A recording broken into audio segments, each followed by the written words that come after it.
welcome to the GTO Lab podcast. Thank you. Happy to be here. We met at this point, it's got to be 20 years ago, and had a podcast existed back then. I can't imagine they did, but I definitely would not have anticipated that we would be doing a podcast and me interviewing you about poker. I don't think that was on our radar. Certainly not that or most of the other stuff that we're doing. I didn't think we'd be playing 300Ks against each other at that point either, or that you would have taught me how to play poker or anything like that. But here we are. So you've been playing high rollers since 2015, according to my research on Hen and Mob. You talked to me some about the evolution that's occurred in the high roller landscape the past 10 years.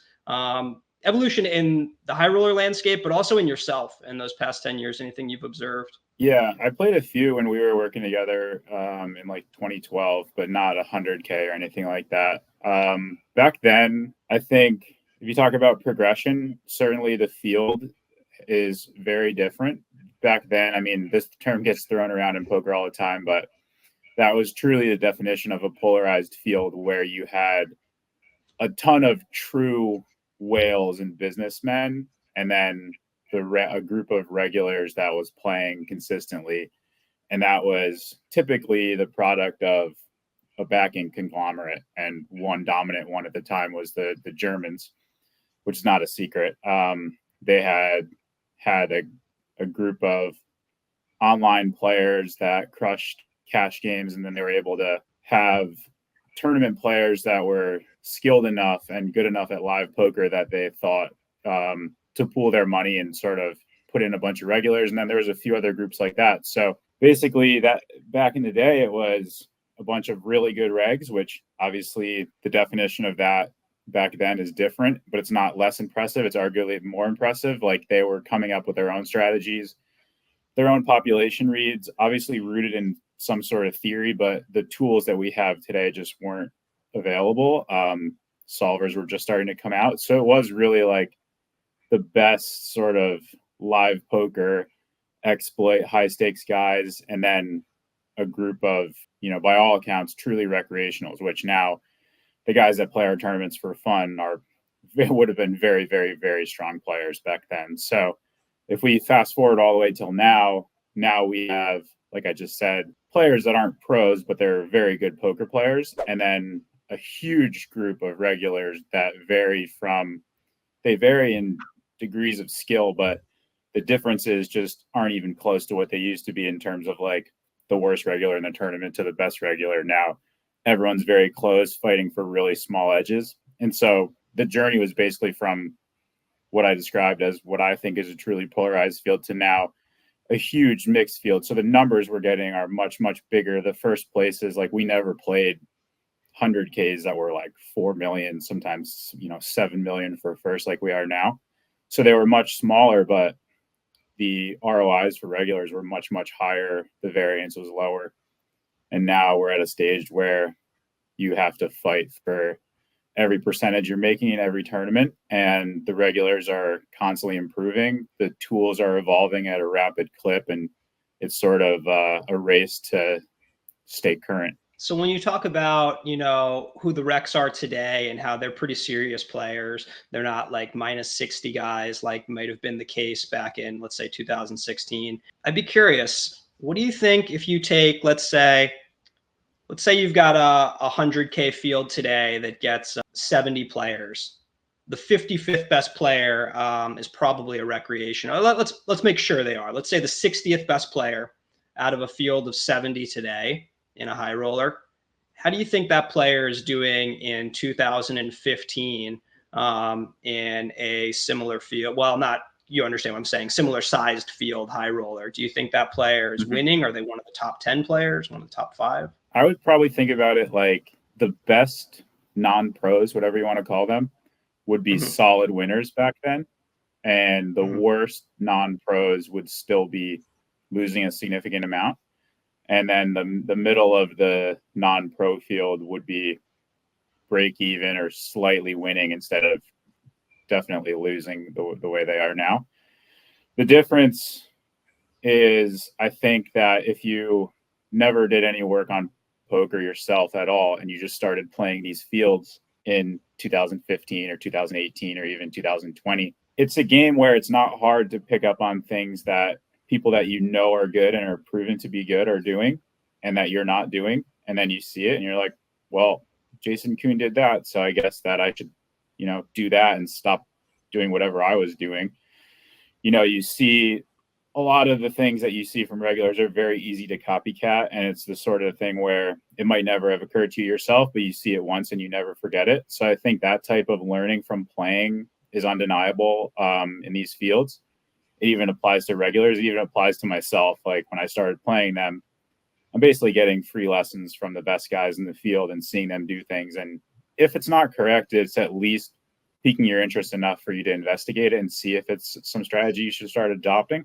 And then also now, not only are final tables streamed, but in some cases, full day ones and day twos and day threes are streamed on multiple tables. So if you're someone that's playing poker for fun, you'd assume that probably for the most part, you're at least watching those for entertainment, if not to study your opponents a little bit or just see what everyone's up to. Your good friend, the poker genius, Ike Haxton, he won everything last year.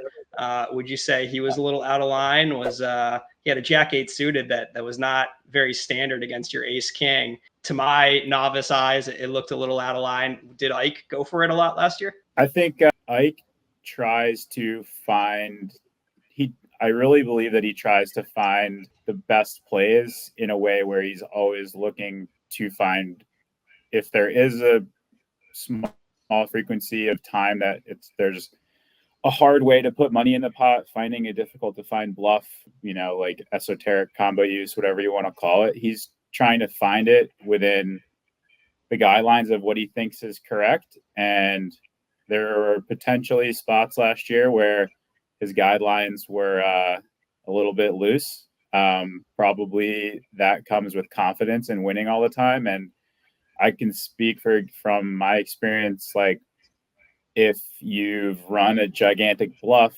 and it continues to get through in these big spots, like obviously you feel like your intuition and your feel for the spot and your feel for the game in certain spots, it can change, right? Because everything's been working. So I don't think that he was intentionally out there trying to be out of line. I mean, that hand definitely was, but I don't think he was trying to play a 200 BB pot with stone nothing 0. But I think he's playing a very difficult version of the game that makes him so great, and that margins are very fine. Whereas, like, if you're playing a simpler strategy, you're just going to be much harder. You're going to be much easier to play against. Your win rate's going to be lower.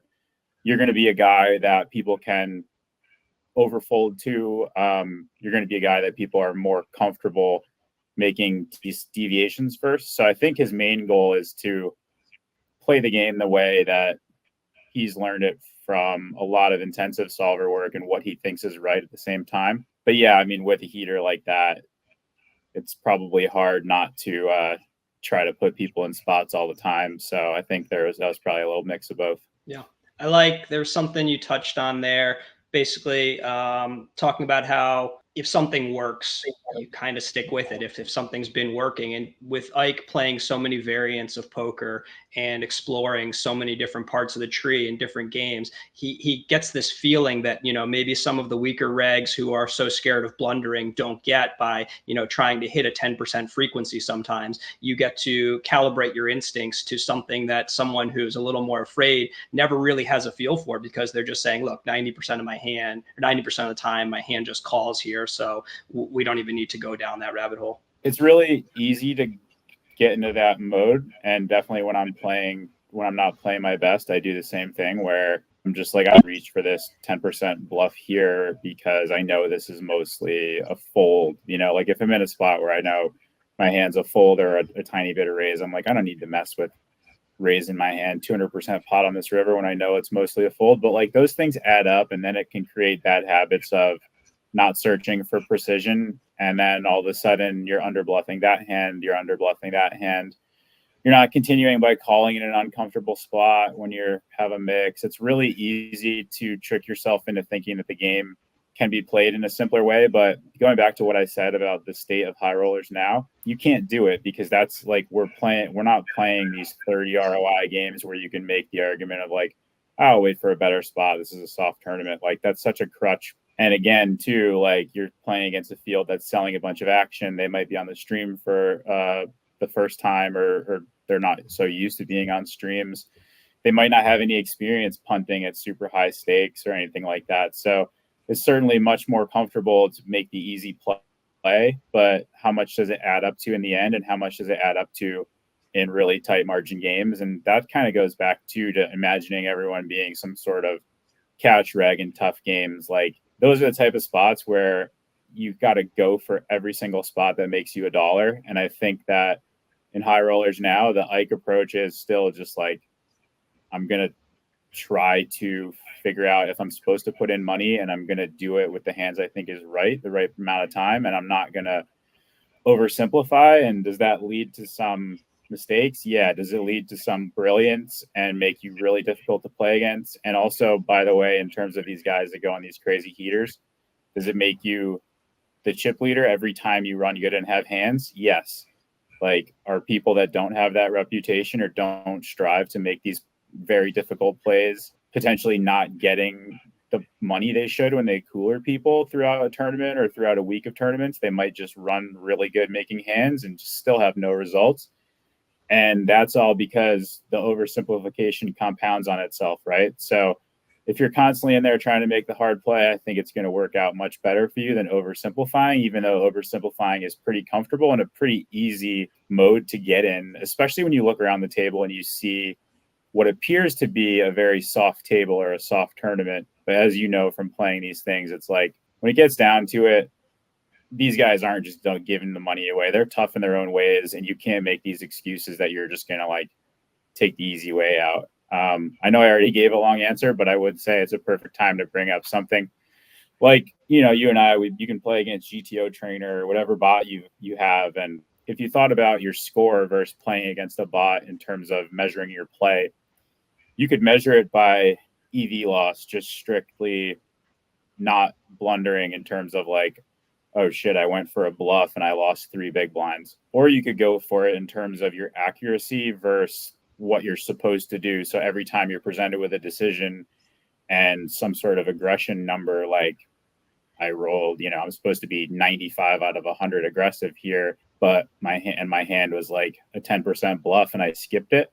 So if you had an accuracy score versus your EV loss score, you can play 2 different ways. And I think the best players would have the highest of both. And the guys that play the simple way would have a much lower accuracy score and not lose that much EV. But somebody like, if we keep using Ike or Jason or Stevie or whoever else, they're going for that maximum accuracy and also not losing the EV. And that's what makes you truly like lethal to play against. Whereas it'd be pretty easy for me to play a bot and not lose that much EV in terms of big blinds if I always know the mixes are kind of close and I take the safe way out. Yeah, makes sense. I think you touched on, you know, one of the most important points, that it's not an ancillary benefit. It's a huge part of the game. Daniel Devoris said to me once in a hand breakdown, he said, the most important thing in Texas Hold'em is getting paid when you have it. And if you don't bluff, you don't get paid. And it's not just collecting the coolers, but, you know, there's these times where the opponent has some mixed decision, let's say with, you know, a third pair on the river. And if you're just 20% more likely to get paid off when you have it, you know, that makes a huge difference long run. It makes a huge difference, and it makes a huge difference to have it in all the different spots, right? So like you can be somebody that has the standard bluff. I open the button, you call the big blind, and I 3-barrel it. Like everybody has that bluff, right? Mm-hmm. But it's really, you really have to be a special player to get paid when no money's in the pot and now all of a sudden you're putting in some kind of giant amount of money in a passive line on the river. These different things are where the really well-studied guys still get paid. The spots where they have the ability to show up with the nuts and a bluff in every different node, whether it be, you know, some sort of weird check line on the turn, and now they're going to hit you with a huge raise. So I think it's not even as simple as like having just being capable of bluffing, but it's like being capable of bluffing and also being able to support it with value hands on all these different nodes that are intricate and hard to get to. Yep. Makes sense. This question's from Heather. So as a poker outsider, she was particularly interested in your kind of seemingly meteoric rise into the high stakes. Was there a period where you got a lot better in a short time around starting to play high rollers consistently? Or was it more about variance going your way and you're already one of the best players? What are your thoughts around that period of time? I think that, well, I played after Black Friday, I played so much poker online and it got way tougher. As you remember, I mean, we were our lives and our careers were very closely related at that point. So I think before Black Friday, playing online poker tournaments was kind of like, you know how it was. It had a much more relaxed sort of vibe to it, even if you were great. Even the best players that were winning, some of them were winning 7 figures a year playing online. They were literally 3-betting joke hands, as you remember. I would sit out and take a walk.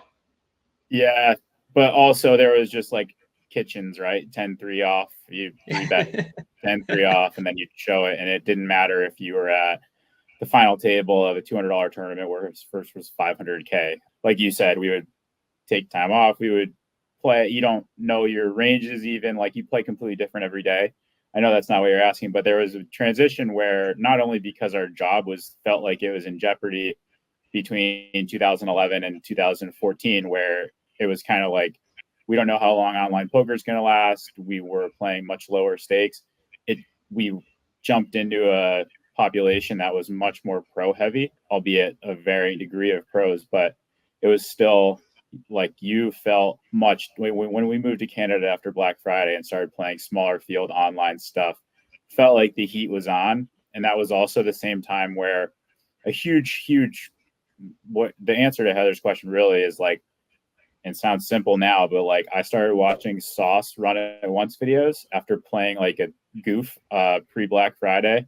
And then he started talking about card interactions, which is still probably the main way I study today. But, before everyone would be like, oh yeah, cool. It's suited. It's offsuit. Who cares? It's blockers.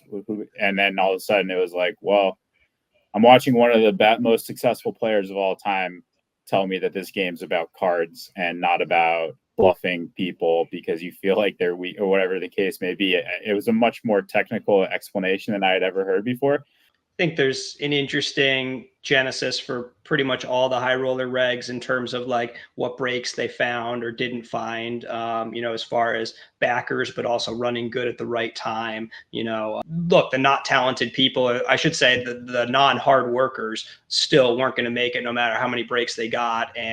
But it's not necessarily true the other way around. I don't know that there's all that many guys you can list where you say like, if everything kind of broke, if the waves kept breaking against them, that they were still going to make it through that. I can think of a few people that I'd like to think would be here. Like Ike actually comes to mind right away because he didn't run into backing. He made himself. He was the backer. I mean, that's a guy who just crushed everything he did, and both had the talent and the work ethic. But there's not too many like him. There's not many where I can say like if the waves kept cresting the wrong direction, that they'd be here today as a top high roller. Yeah, I mean, I as a like I have a passion for golf, and I think about the two things that there's a lot of similarities, and golf is quite similar to poker in that there's this really long road to the top, but sometimes the skill gap is minute, and it's about preparation and hard work, but it's also about like when you get a chance and you're on your way up from the mini tours or you're trying to grind to make it to the PGA Tour in golf, or even if it's just trying to become like a Division I college player, like when you get your opportunities to have results, it needs to work out. And it needing to work out means you execute, but also somebody else doesn't just like career it and beat you. It means like you rip one left and it hits a tree and goes back in the middle of the fairway. And that was like one like there's a ton of variance, and there's guys that it didn't work out for so long and they stopped and they're just like insurance salesmen, right? And then there's guys that stuck with it forever and they break through when they're like 38 and they're like, wow, I almost quit, 10 times. So I think there's a lot to say with regard to that in poker. Like, you know, I was never that close to quitting, and I didn't really have too much reason to, but I could have easily quit before 2015. You know that. I mean, like, I could have just gotten a finance job, and like grinding online with you was sweet, but it wasn't making a ton of money and whatever. And then I wouldn't have played these stakes and had this career experience. And I think nowadays it's much more tied to finding lucky timing backing deal. And I think from coaching, especially, I see so many players that are technically better than players that have been in action and will stay in action forever at really high stakes. And even players that have been in action will stay in action forever at high stakes that don't have some sort of mental fortitude advantage. So I truly believe now we are at a time where like fortunate backing and timely backing and just having a guy that believes in you is massive for staying in action. You say that the whole time my brain is thinking about Chris Brewer, where I'm thinking about a guy who actually, he is an extremely hard worker. He loves poker. Before this, he was an extremely hard worker in running. That was his thing. But at the same time, he ran so atrocious, had lost so much money that I can't think of many backers in the world who would have stuck with him. But he has a backer who believes in him, who, they have more than just a financial relationship. They're friends. And that's a lucky break in a lot of ways. I mean, I think Chris just met him playing poker in San Diego, and we both know Chris's backer, and he's a great dude. But without that, kind of lucky break, Chris might not be playing poker today with how terrible he ran, how much he lost for years. But now, he's been on a really good upswing for a while. And he comes to mind because I think of someone who works his ass off and really cares about poker, and how without maybe that break of the right backer, he might not be playing poker today. Yeah, it makes me think of a few things related to Chris. I mean, one of the things is that it's really easy to be hard on yourself during a downswing like that. It's really easy for your backer to be hard on you. And it's easy for other players to form a negative opinion of you because they see all these little things, or like every bluff you show down doesn't work. So now it's easy to be like, oh, the guy, he's always bluffing or whatever. But the truth of the matter is, with what we're playing now, the variance is so insane that the only metric you have is like objective evaluation of your own play in the field, right? So I think that, Chris almost did quit, or he did quit for a little bit of a period of time, but he does have that personality, the competitiveness, that what you're saying. And I'm not close with him, so I don't really have any reason to say this other than that I mean it. And like, I definitely did have suspicions. I'm just like, I wonder if he is like not playing that well, if he's losing this much. But now it's just like obvious that he's a great player. And he did improve a lot, but he was still playing great during the time that he was losing. So I think that it can teach the community a lesson to not be so results oriented and harsh on players that are struggling to get results. And I think that it can be a lesson for backers too, that like, if you're signing up for this, it can go really bad, and you can not be your guy's fault at all. And I give them both a lot of credit for sticking with it and seeing that, objectively reviewing Chris's play and his ability to go forward playing, that he clearly was in a spot where he could try to make it back and try to make it work out in the future. And I'm happy that he did. And I think he does have that personality where he was going to try to figure it out. Moving on. So kind of adjacent to that conversation is obsession in poker. This obsession with getting great. And I know, once you started, with the sauce videos, that kind of sent you down this path of getting really obsessed with getting great at poker. I mean, you always cared about it, but being obsessed to that point mostly meant playing poker. And then studying became that other path. For those that don't know, Nick was an economics and English major. You were economics too, right?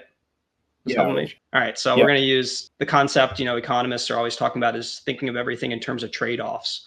So with an obsession about anything, clearly you lose out on some other things. There's other avenues you don't get to explore, put as much time into. Curious about what those trade-offs were for you, if you have any regrets, and how you feel about where that sweet spot is for a young player coming up today. I know you coach some of the best young players today. I don't know if you guys ever chat about it, but I'm curious. it's tough to say whether you had the chance to do it over again, but if you feel like that sweet spot is more of an individual thing, person to person, or that there is a, population problem where people are getting too obsessed or don't obsess enough. There's a lot there. I would start with just like from my experience, the obsession became and still is, which is not good. That whether they're right or wrong, there are answers out there now, right? So before you played a hand, you asked your buddies, your cards weren't always on the stream. No one knew what you had. You could still be winning everything, and that's all that matters. You're the best. You're winning everything, right? And then, or you're a winning player, or people think you're good. And then, if your whole cards are always up, and there's solvers, and there's somebody that hasn't reached nearly where you are in poker, has no reputation, they can sit at home and say, look how many spots this guy doesn't know. Like within me, the way I am, like, and this, like, that's like a massive fear and form of anxiety, and something that I need to work on extremely. And I'm not doing a good job of it. And it can take you over when you're playing. And this is like the biggest part of your life. Cause obviously we have balance out, we have family and friends, but I mean, this kind of career, we're not professional athletes, but like professional athletes, like whatever, you look back in your life, like a massive part of your life is poker. So the competition and the obsession comes from like, not only do I want to play well versus people, but like I need to show everyone, if I'm supposed to be one of the good players, that like I know all these spots, like I don't miss anything. And then if you open that door, you can't ever stop, right? So there's always going to be something you don't know. We're playing from 400 big blinds down to 3. We're playing all these different tournament consideration spots. Like getting comfortable with the fact that you're going to make mistakes and you're not going to know everything is important and really difficult to do. So that's where the obsession is for me. And I think that's where the obsession is for a lot of great players, and that's what makes them great. Truly great players probably don't give a fuck about that stuff as much as I do. If we use Ike for as an example, he's just like, oh, missed that one, I guess, moving on. Like it does not matter at all to him, which frees him up to play great, and probably within his poker life gives him a lot less anxiety and it makes him a happier poker player. But you don't have to be elite to feel that way. Yeah, I was just going to keep the host out of it, but yeah, you're certainly on the top of that as well. But what did I sacrifice? I mean, I think it was obvious for you. I was very fit and had great habits for my whole life, from playing sports and being in a really competitive academic environment. So I had a variety of interests. I read a lot. I was in discussing books, like shows, movies. I saw myself, I ignored my health and like just completely stopped working out and doing anything other than playing poker for a very long time. I got really unhealthy. I stopped going the extra length to like be there for everybody in terms of like, I mean, I was still a good friend and stuff, but just like slowly, like gradually, it just became like I definitely didn't keep in touch with as many people. I didn't prioritize my health. I had really bad habits to cope with the stress of poker. Like it's much easier when your mind is racing about poker to just like drink and go to sleep after a tournament, even if it's just like 2-3 beers, than it is to, have a really disciplined bedtime routine and wake up and go to the gym. And like, I'm not saying that you have to be perfect, and I definitely never had that. But I mean, the trade-off for me was like, I completely ignored my health and anything else during my pursuit to become like a high stakes player. And then for me, the way my life works, there's no coincidence. Once I had a lot of success and had saved a lot of money, I got back in shape. Like I'm not in great shape right now, but compared to what I was, I lost like 40 pounds. I started developing a lot more healthy habits, certainly a little bit more balanced with all that stuff, changed a lot. Like my routines are much, much better now. But that's just me. What do other people sacrifice? I don't know. I mean, I think it's probably very similar for a lot of guys. It takes a lot of discipline to keep a good routine and a balanced life. And I think if you want to be, I don't think there's anyone that's like the best heads up online player or the best 6 max player, or truly playing the best in high rollers, results aside, where they didn't sacrifice, personal life stuff. I mean, Mike's been pretty open about the fact that when he was viewed as the best tournament player and going on those heaters and winning all the online games, like that's all he did. And that's why he wants to take time off now to go back to school and have that kind of social experience that he missed. I think it's really similar for a lot of guys. There's with the advent of the solvers, the workday can never end. You can play a full online session and you can review every hand. You can wake up in the morning and they're still on your mind. And I think a lot of guys did that. And I think that's probably the number one form of sacrifice. And then there's guys that do a really good job of balancing it, but they manage their time in a way that I've never been capable of. With poker, I'm often comparing it in my head, at least the high stakes tournament world, to sports. And it's not a perfect corollary in any respect. But one thing that I think comes very naturally in sports that I don't quite understand in poker is when it's quitting time. It depends on the sport and maybe in your position, but your body breaks down at a certain point and you're no longer capable of playing your chosen sport at a high enough level to get paid significant money for it. But with poker, that's not really the case. Your brain is still operating at a high level well past the time when a lot of people are starting their families and whatnot. So I guess my question is kind of about finding that moment, if there is a moment when you don't see yourself being a full-time player anymore. How do you know when it's time to transition to something else? Personally, is that on your mind at all? I think when it starts feeling like work, there's definitely something to be said for that. And like for me, it has felt like work at certain points over the last few years where it never did before, and not the study. Like the study doesn't feel like work at all for me. The travel starts to feel like work, and now I'm 37.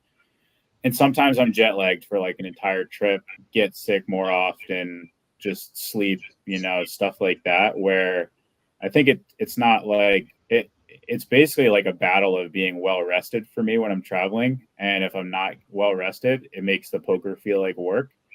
And you were wrecked at Jeju. You look miserable. Yeah. Jeju, I just couldn't sleep. I got sick. And it happens like some trips, and then the entire trip just feels like work because there's nothing worse than playing tired, right?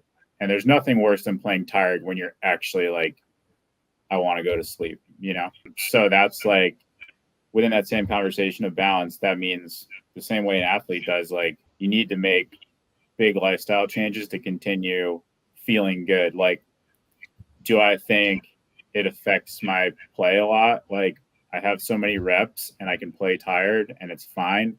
It just affects my quality of life, like my enjoyment. Like, I do not want to be fighting for every minute of sleep so that I can enjoy my job. That stuff aside, when is it quitting time? I think for other players, it might be when, they have young kids that they want to be around. I think this job's unique in that outside of falling into a crypto fortune or whatever the case may be, like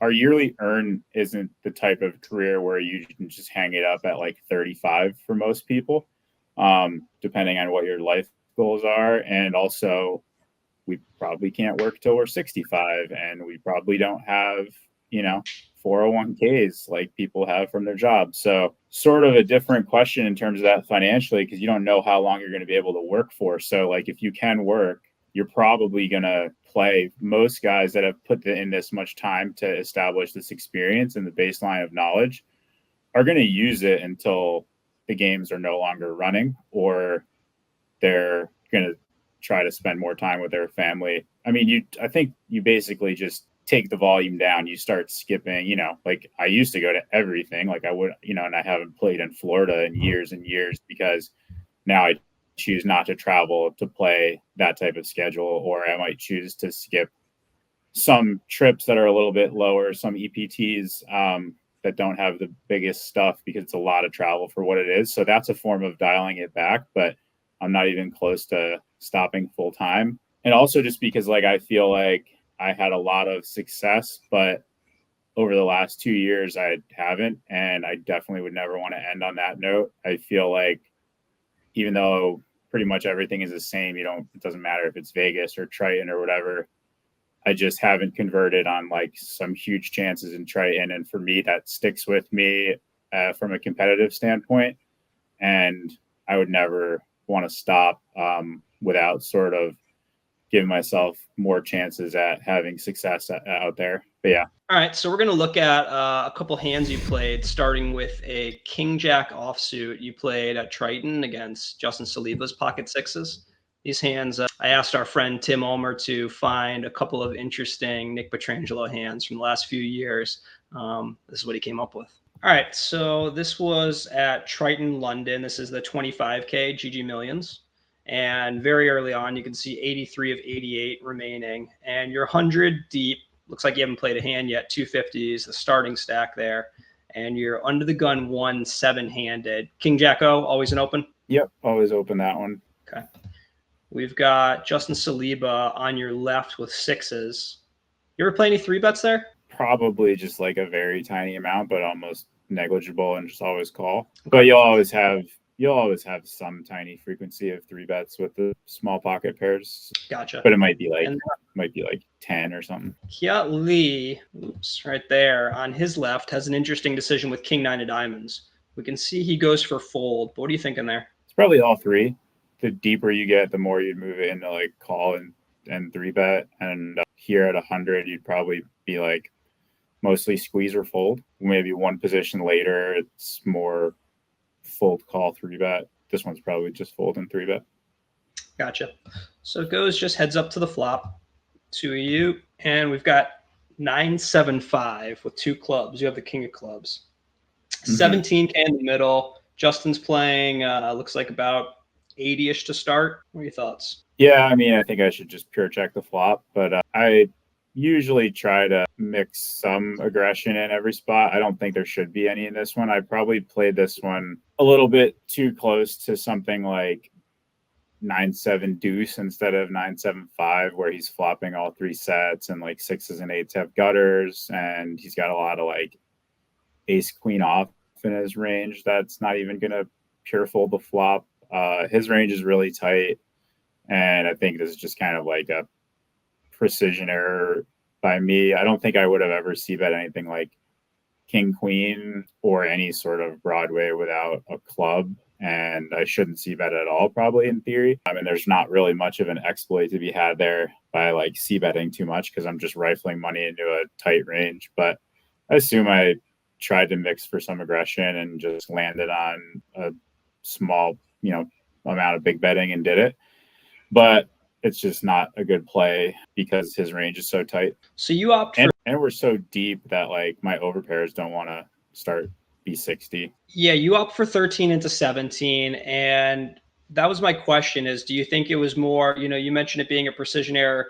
Do you think it's more product of thinking of the board more like 9-7-2, or, that this is coming more from a depth like at 40? Is this something you might be doing 50? I think most depths still this tight position range want to start by checking a bunch. Yeah, I mean, I think I just looked at my hand and the board and thought I could be aggressive sometimes, and it was just wrong. Strikes me as the kind of hand that would bet big if there's big betting. I mean, you're looking to jack interaction, club, clearing out king queen and ace queen in a bunch, not always ace jack clearing out. But he just doesn't have enough stuff that I target with a bet as much as I can start by checking and mix some check call and check raise, and not use these like bad high card hands that have to sort of have some blind barrel offs. So yeah, it's just kind of a mistake on my part.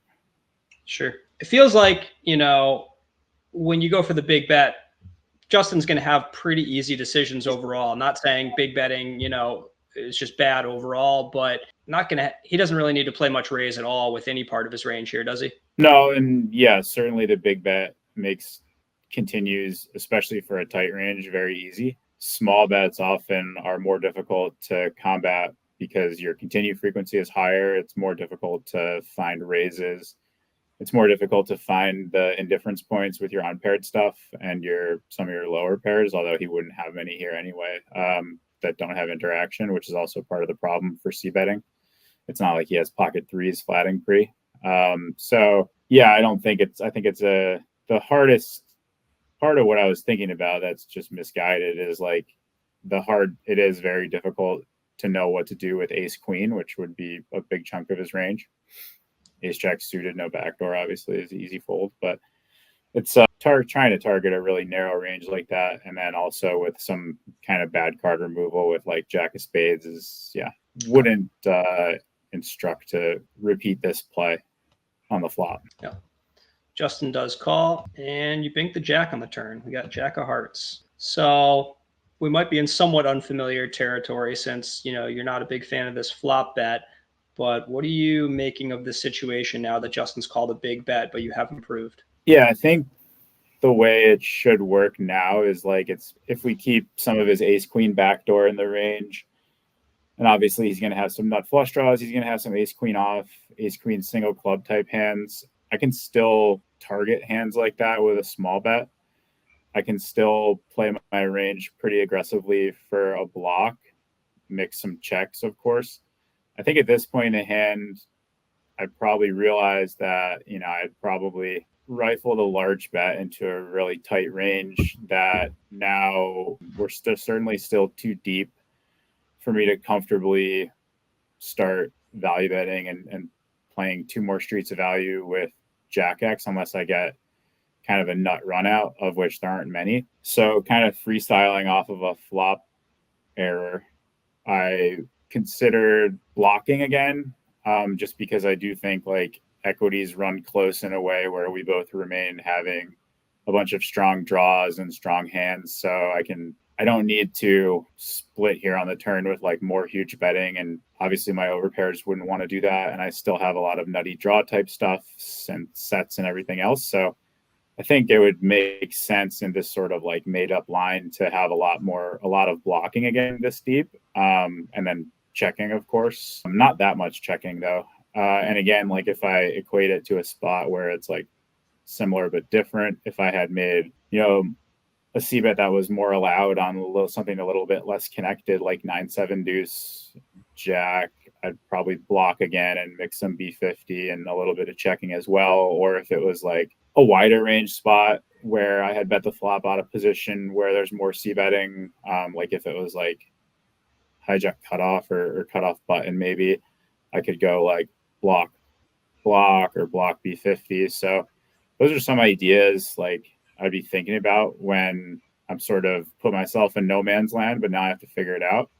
And then, of course, you're thinking about what parts of his range can still fold, right? So here, I'm obviously not generating any folds from sixes or eights again with a small size. I'm just sort of targeting like ace queen nothing is jack X backdoor if he did peel it, which he would on the 9 high if he had like, queen jack, king jack type of hearts hands. They're going to be in there. So I think we're probably still running pretty close equity wise if I had built like a reasonable c-bet range that like if the size doesn't exist or you're not really supposed to c-bet too much, like if I thought about the hands that I would have, then I think it's a spot where I still get to continue betting quite a bit just because our hand classes are kind of quite similar at this point, but I still have a slight advantage based on just having like aces, kings, little bit more jack X that turn top pair if I do c-bet. So yeah, I would think you can just kind of keep putting money in for a smaller medium size, nothing huge.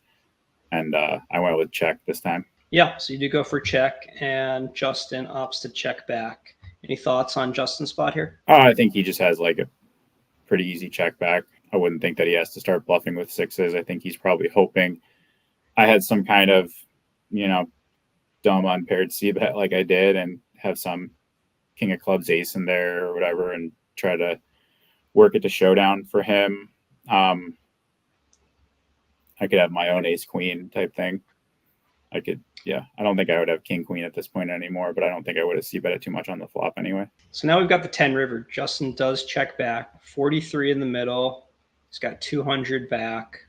What are your thoughts here? Certainly way too high up to bluff. Is it worth going for value? Yeah, I thought since I would have like a bunch of my queens, kings, this hand, maybe some king, queen, not a lot, like I said, still some Pocket sets, 10? still some sets, still some pocket tens. that, and then just like on this line, again, thinking about a range, it's not necessarily easy to figure out what I have for either of us, because I probably should have checked the flop, that it's still deficient for bluffs to probably a large extent. So I thought I'd be mostly in blocker B50 here, and then if we extrapolate it to the other similar boards where maybe I would have been able to see bet something like this, I think that that's consistent with that. Like I would kind of always want to have this hand in a betting line. It just shows down versus some worse hands that never bet. So I don't really want to put it in like a bluff catch line, because they can just check a bunch of hands that now are indifferent between like folding and raising when I B25, and then he has to pay me too. So I wasn't sure if I should go B25 or B50. I thought B25 can do exactly what I said. It can make some, with my range, I can make some hands that just check to showdown indifferent between calling and raising. And then it's just a question of what he should raise with and how often, and what he has available to him in terms of my decision when he raises. Yeah, so you bet 9 into 43, somewhere just shy of B25. And a question about Justin pre-flop. What do you think his splits look like? Maybe not him specifically. What do you think you should be doing with 8-7 suited, 8-9 suited, pre in his spot, and what do you think the mix looks like with pocket eights? Yeah, I mean, that's the thing, is like this is a really difficult hand because the ranges are so tight and you don't really know who's adhering to what sort of pre-flop ranges. But you should have eights every time, 8-7 suited, probably never under the gun 7 versus low jack at 75 or whatever he was. But always eights, always sixes, some ace queen. It depends too on like what people are doing with ace queen off. Like a lot of, if they're going to 3-bet it enough, they don't have that available to them as much. How about king queen o? Oh wait, king queen o doesn't continue flop. Irrelevant. I forgot.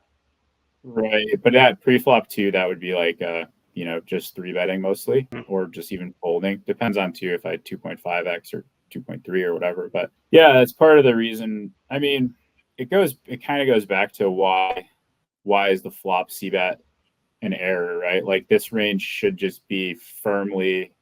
One of the things I always think about is like, what are the pairs and offsuit combos that you get flatted by, and that's going to dictate your c-bet strategy, because the suited stuff just doesn't really impact the range proportionally that much. So if you have a range that should just be like sixes through jacks pretty much as like super heavy weight, if you think about what ranges are made up of in terms of the percentage of the range, and then you add like ace queen suited, ace jack suited, ace 10 suited, king queen suited as other like purish flats, and then everything else is mixed, and offsuit combos are heavily mixed towards 3-betting, then obviously I've got issues on the 9-7-5, right? But that being said, how do humans play turns when check 2 here with sets and overpairs and stuff?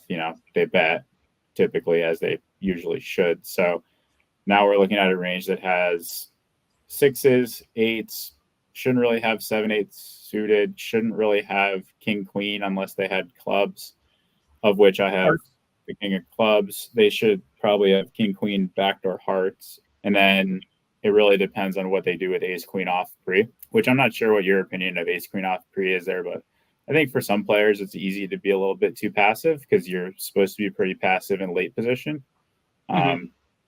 So yeah, I think it should be a really pocket pair heavy range. What do you think about Jack 10 suited in Justin's spot? Is that worthy of a raise, you think? Is that the kind of the border? On the river? Yeah. Yeah, it's probably the borderline hand there. It's obviously I could have some, over pairs on this line for sure. And then at that point, I'd probably want to put in a block with those, or like I said, like a B50 with those, and then that'd be a tough spot for that hand class. But I think he's probably running into a spot where he doesn't have that many bluffs for R50. So blocking frequency, in Justin's spot, and I think this is the case with any kind of river raise bluff, frequency tends to be the most important. But for hand selection, do you have any mechanics for us on terms of how you find which hands you choose to bluff in Justin's spot? Here, I'm just trying to block like the value from me, mostly, and then Mm-hmm. maybe match a little bit of the hands that I would raise. So in here, I would just want to use a queen and then maybe some king X, or if I had, let's pretend that we have some hands available to us and we're not in such a tight range spot, just for heuristics. Sure.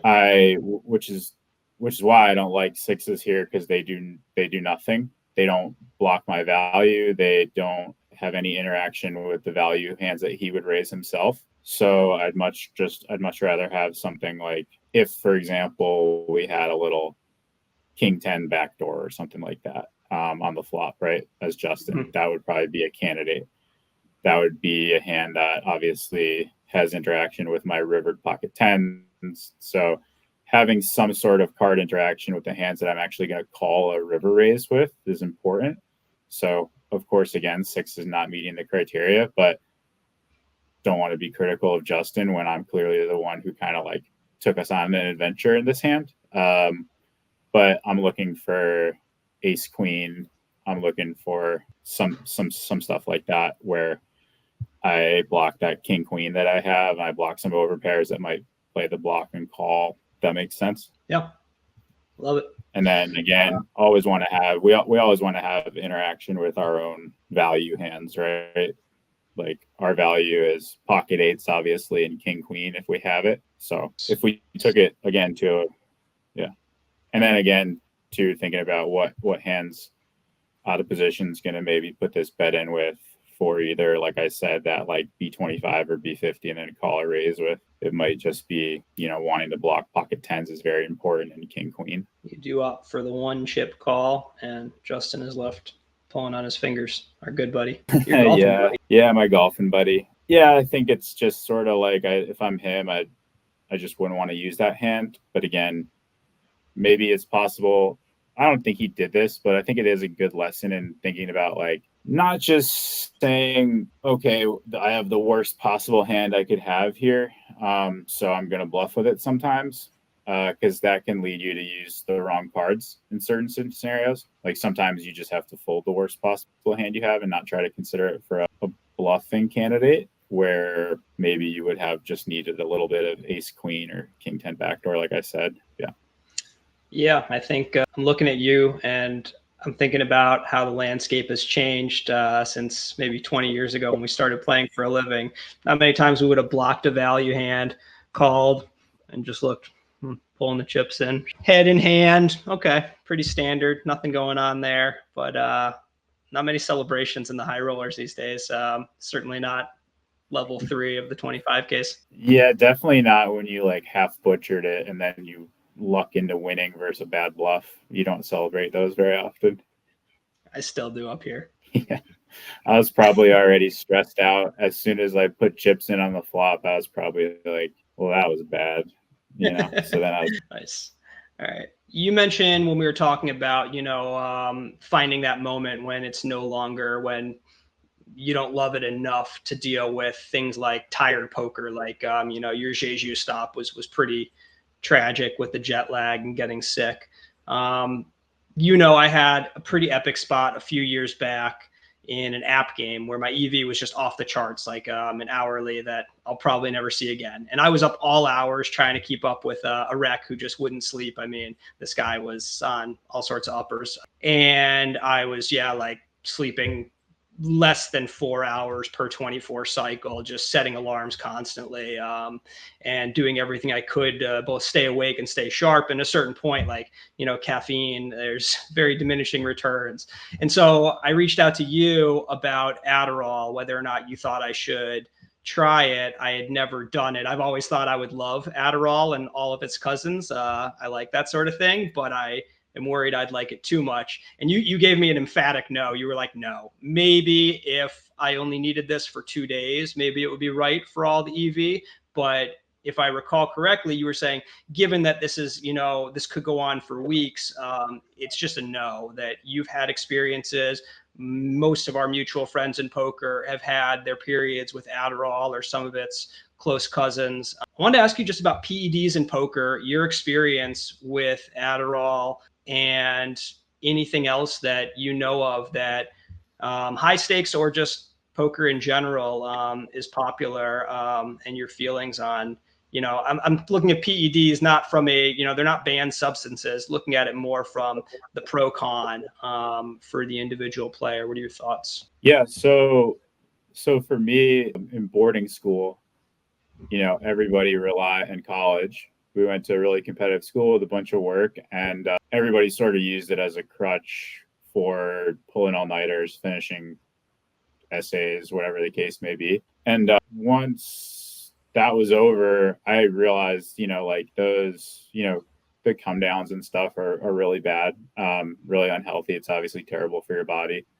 I have friends that graduated and had to go to law school or med school, and they just never got off using it because they developed that habit using it as a crutch. And then they had to rely on that to get through law school. And then they become a lawyer. And guess what? Like you still got a bunch of work to do, and you've been now using this to do your work for 10 years. So now you're an adult and you got to take it every day. I don't think it's such a new drug that I think it's really still unknown what it's going to do to you. I mean, it really is just like taking speed, right? So I've always been really against it since my experience in school and stuff. And, it's not like I was just take it to like stay up all night and do a paper, but I've seen poker players and professional people around me in my life get to a point where they need it to feel normal. Like for when they wake up in the morning. And my biggest thing is that it tricks you into thinking that you do better work or that you play better poker. But all it's doing is giving you this like massive dopamine hit where you want to be there. So part of playing poker is showing up when we're playing online, it's like you sit down and you're like, this is boring today, or I wish I had the day off, or I want to just watch golf, or I want to be golfing. I want to be doing anything other than playing, right? So, I know people in poker that do it, that take Adderall to want to play. And then they trick themselves into thinking that they're playing better. But really what it is that they're enjoying playing more because of the dopamine and because of the added focus. It makes you want to be productive, right? But I've always believed, and I believe it to be true, that it inhibits your ability for creativity. It'll take away your natural intuition. It will give you tunnel vision. Overall, it probably decreases your stamina, even though you obviously put in more volume, but like for your body and for your mind, it's deteriorating your health. But I think the most dangerous thing is it's not helping you synthesize your thoughts or learn while you play or pay attention to nuances, even though you think it is. So that's why I recommended you just never, ever use it, because I've just seen people go through periods of playing terrible and thinking they're doing a good job because they want to be there and they're putting in volume. But really easy to just get in this mode of, seeing the game in one way, not taking a step back, not having a broader perspective, not learning from what's going on. And then also just, if every time you don't want to play, you need to use a substance to play, then what's that going to do to you long term? It's not like you're going to wake up the next day and be completely sober and want to play. You're going to continue to use it as a crutch. So I'm very, very against it for everyone and everything. And it also leads to, for other people I know, it leads to other substance abuse issues because you're up at night, then you're done. Now you have the huge dopamine crash. And now what are you going to do? You're going to drink, or you got to take some kind of sleeping pills, or you got to do something else to get your mind from racing and to get yourself to sleep, to decompress. And then it's just a cycle of using something to feel a certain way, when if you just teach yourself to battle through not wanting to be there, you'll eventually be fine. Another question from the GTO Lab Discord. How do you deal with knowing you could have made a different decision. You've, made a mistake. Maybe it's cost you a lot of EV. How do you handle that? The reason I'm laughing is because, like I think everyone that knows me is the answer is terrible. What's the honest answer? I dwell on them. I make a way bigger deal of them than they should be. I think about hands I made mistakes over the last 2 years, probably on a daily basis. That's good that you're down to 2 years. It used to be like 8. It's still, yeah. I don't forget them. I don't brush them off. It does mean that, I'm not just like, oh man, you suck, you're the worst. I'm just, so I learn from them, but it also means, I have an issue with making mistakes, and it certainly probably inhibits my ability to not be fearful of making mistakes in the future, which that's a fine line, right? Like, you have to care, but you also have to have the ability to understand how difficult the game is and understand that you're not going to be perfect or close to it. And then just kind of, for lack of better words, and this is quite cliche, but learn from them, like a few, there's some spots I think about where I had the right idea of the spot and I did something that was wrong. And then when I looked into it, the right idea of the spot wasn't even correct. And that was what led me to make the mistake, if that makes any kind of sense. Mm-hmm. So like I've had spots where I have a final table, usually the night before those, I'm very obsessive about preparing and looking at what all the solutions for the next day would look like for example, in an ICM scenario. And then I get a very good idea of what the spots would look like. But I've been playing poker for so long that I should probably just play and do what I think is right and understand that I've prepared already up to this point and not let that kind of stuff blind my decision making. So I think that letting the mistakes stick with me helps me to understand that sometimes it was like preparation that led me to make mistakes and led me to deviate from playing poker the way that I should myself, if that makes sense. So that's something that is constructive and helpful going forward. But, I've got to learn to be better at not dwelling on them. And that being said, too, like, I don't think it's good to, when things aren't going well and you've made mistakes in big spots, and when things aren't going well, you dwell on them more, obviously, because, if you make a mistake and you end up winning the tournament or something like that, it just doesn't stick with you as much, even though it should be the same. Mm-hmm. Yeah, I mean, I've always been kind of on the opposite side of the spectrum and been the guy who doesn't care enough and, brush it off. But last year, playing a full high roller schedule, definitely the most humbling thing for me was that twice I did get completely knocked on my ass in terms of just how astoundingly upset I was with myself over a mistake. There were 2 hands where, one of them, you were just talking me off the ledge because I had to I was just like, I felt like a mess that night. I lost a huge hand in the beginning of the super high roller bowl to Ike. And I just felt basically like going on a bender that night. And you were a good resource to talk to as someone who's so hard on yourself so consistently. It took me by surprise because I'm just not that guy. I generally am like, that's poker. Sometimes you look like a genius. Sometimes you're a complete fucking moron. But between, it's just a different element being in that kind of elite world.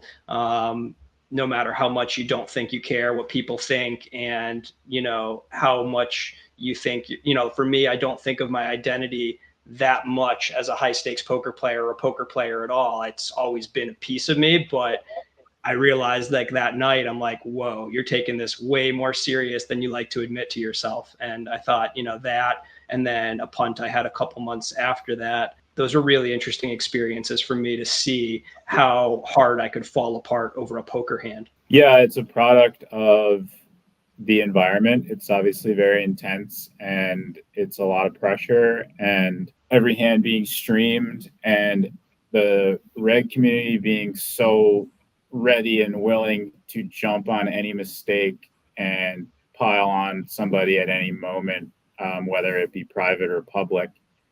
And being aware of that is difficult to handle.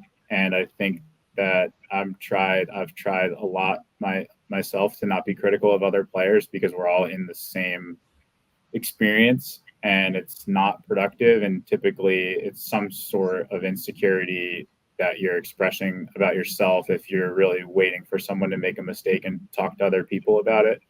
And I've been bad about that in the past, but I'm making mistakes as well. And I think it's something that we all need to stop doing. And you don't learn from anything. You learn from watching other players make mistakes in a constructive way, but not in a gossipy or how bad is this guy type of way. And I really don't want to be like that in the future. And I think that that being aware of that contributes to the stress and anxiety that we feel ourselves, because if we do it, if we snicker behind someone else's back, like we know that people are going to do it to us as well, right? So I think that's really unhealthy for everyone involved, and I really want to make a concentrated effort to not do that anymore. All right, next question comes from our friend, great poker player in his own right, one of the best online, Breno Bertalia, and he wants to know, what are some mistakes that players make when they're studying, and how do the best players study? That's a great question, and something that I learned myself. And I coach Breno, and I know that group of guys has had this similar mistake. It's really easy. A question I asked somebody that I coached today was about coaching. I'm coaching a new group of guys, and I just asked them advice on what they would want to see. And the answer was some of the most helpful lessons I've given them, which to me, my response when they told me, like, we really loved the lesson about continuing out of position versus c-bets on these boards and this and that and whatever. I won't get into specifics, but I said, like, is there, now that there's all these tools out there and everybody has been working in the solver, like, is there really any value or benefit for me to go through stuff with you guys that you can do by yourself? And they're like, yes, because we focus on the lines that we play all the time, because we're usually doing a lot of review of our own play, or we focus on the aggressive lines. Or so it's surprising to me and also natural that you can have all this information available to you, but if you don't know some of your own leaks, you look at the same stuff all the time. You might be drilling, like, I got to get my c-bet strat down. I got to learn how to play like one size on all these different boards, and you're just like hammering all these c-bet spots, and then you spent like, and then you're like, okay, after I c-bet, I need to hammer these turn barrel spots and understand where I'm going to barrel no equity or this or that. Then they're realizing, like, I'm in the solver 50 hours a week, and I am terrible at check lines. Like when the flop goes check flop and I face a turn lead, I'm not finding half the raises that I'm supposed to, because I've just been in this tunnel where I'm just like focusing on all the things that happen a lot that I'm comfortable with.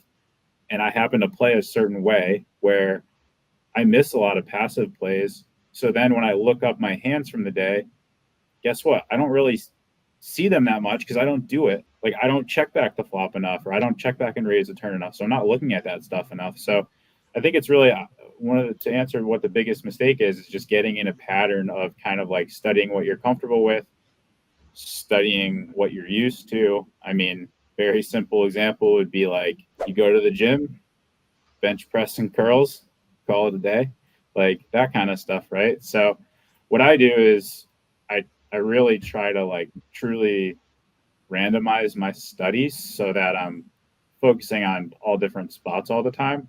And I'm not saying I'm great at that either, but one of the biggest things that I like to do is just say to just like jump to the decisions that are important. I think when we all got solver stuff, or we started looking at hands, focus so much on the stuff that just doesn't matter, like c-betting or I'm going to play these two sizes on this board, or I'm going to find this big bet. And it's just like, go to the spot where there's a lot of money in the pot, or like where people leg day. Yeah, go to leg day. Go to jump to the turn after you check raise and get really good at playing the turn after you check raise, because guess what?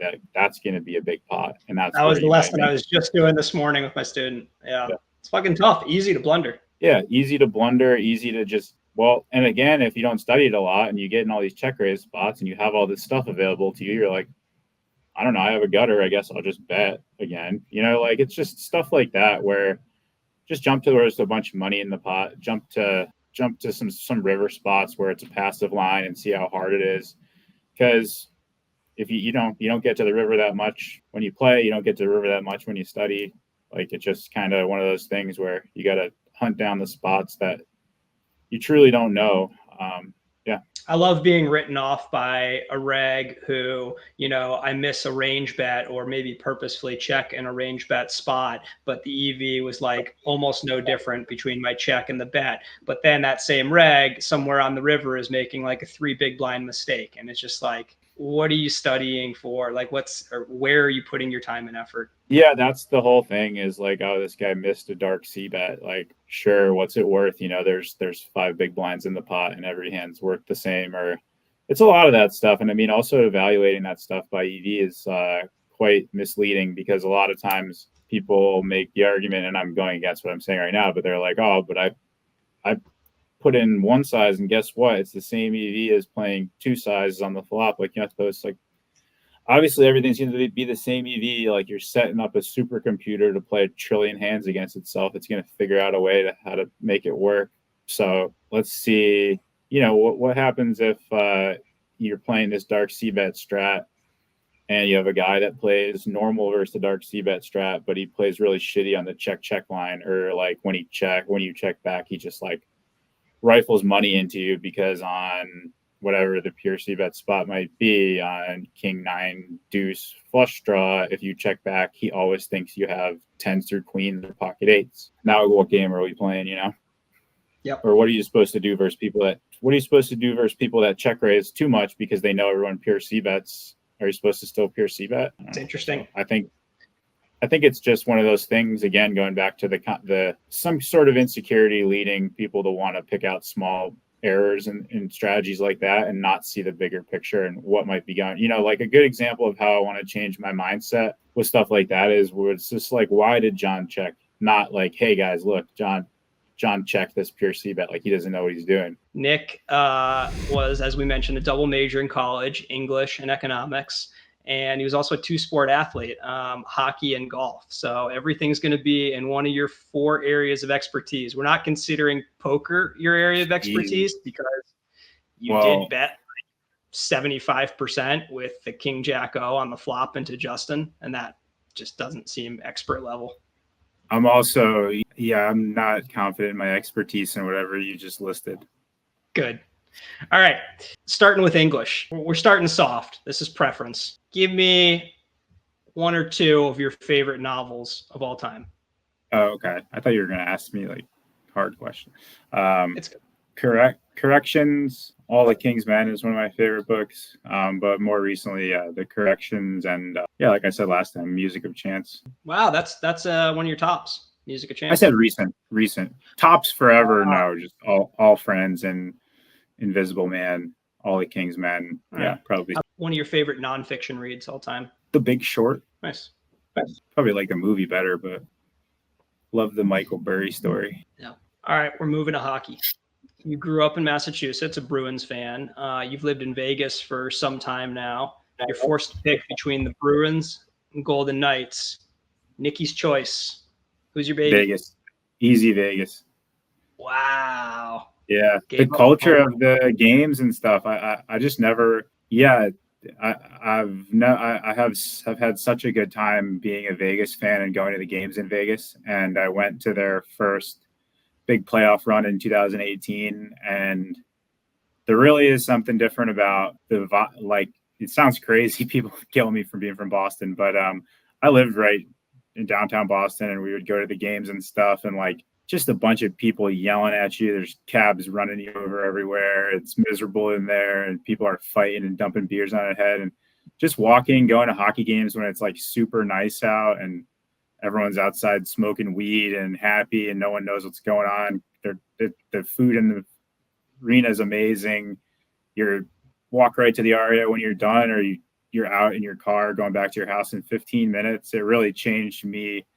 And I love taking everybody to hockey games there. It's truly, like, in my experience, it's really like 9.8 out of 10 versus like 6 out of 10 going to the games. And I've been to playoff games and everything else in both places. You and D-Negs both bailed on the hometown teams. I mean, there's got to be something to the night, like you said. Yeah, that's a lot to get.